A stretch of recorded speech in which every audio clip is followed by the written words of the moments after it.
Pero ano, Si Champ, ito tanong lang, sino bang mas delikado sa bakbakan kung sakasakali, Casimero o Nakatani? Kung sakasakaling mangyari sa 122 pounds.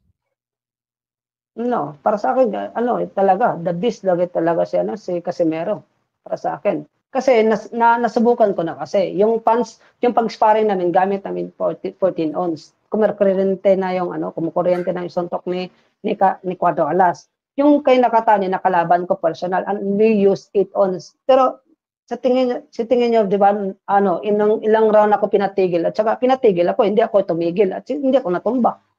So meaning hindi gano'n kalakas yung suntok, ang problema lang yung kanyang, Consistency. consistency and positioning 'no? Mm, Magaling sa distansya si yes. Nakatani. Yes, yun lang. Pero Magaling siya may sa distansya. At may napansin ko nakita ka lang 'no, bang butas, Champ, may nakita kang butas kay Nakatani na posibleng, gamitin ni Casimero kung sakasakali? Yes, yes, yes. Kasi ang hirap ito tamaan ni niya, Casemiro dahil sa kanyang style. Pag umiwas yun, sumablay kasi yung suntok ni Nakatani, lalo na yung power punch niya, dun, tapos. Okey. Sa Oh, bakbakang Nakatani 'no, may napansin ka bang espesyal kay Junto Nakatani?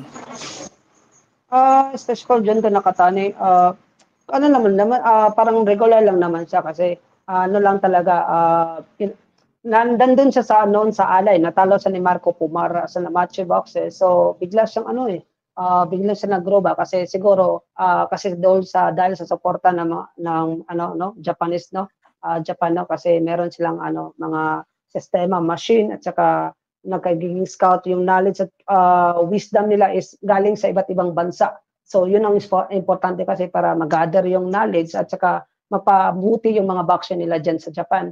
And then kung sasabihin niyo sa ano yung special kay Nakatani, normal lang naman kasi matangkad lang kasi si ano Junto Nakatani. Pero kung ano lang kung makalaban niya yung ano si Naoya na Inoue, hindi natin alam kung ano ano ka anong kalalagyan niya kasi hindi pa talaga ano subok na no kasi kung base mo sa nakalaban ni Naoya Inoue na si The Plus Donaire kung ilalaban mo yun kay Junto Nakatani, anong mangyayari kay Junto Nakatani?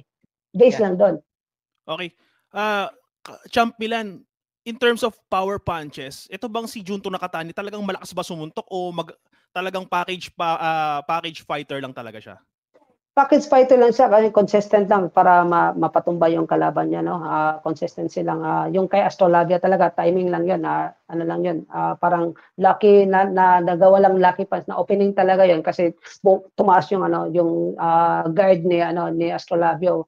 So 'yun, para sa akin talaga, package boxer lang talaga yung parang ano ba, parang di pa kagaya ni kasi para sa akin, para Casimero is gifted talaga at saka kay Senator Manny Pacquiao gifted talaga, walang makakuha sa style ni ano, ni Exactly. Senator Manny Pacquiao.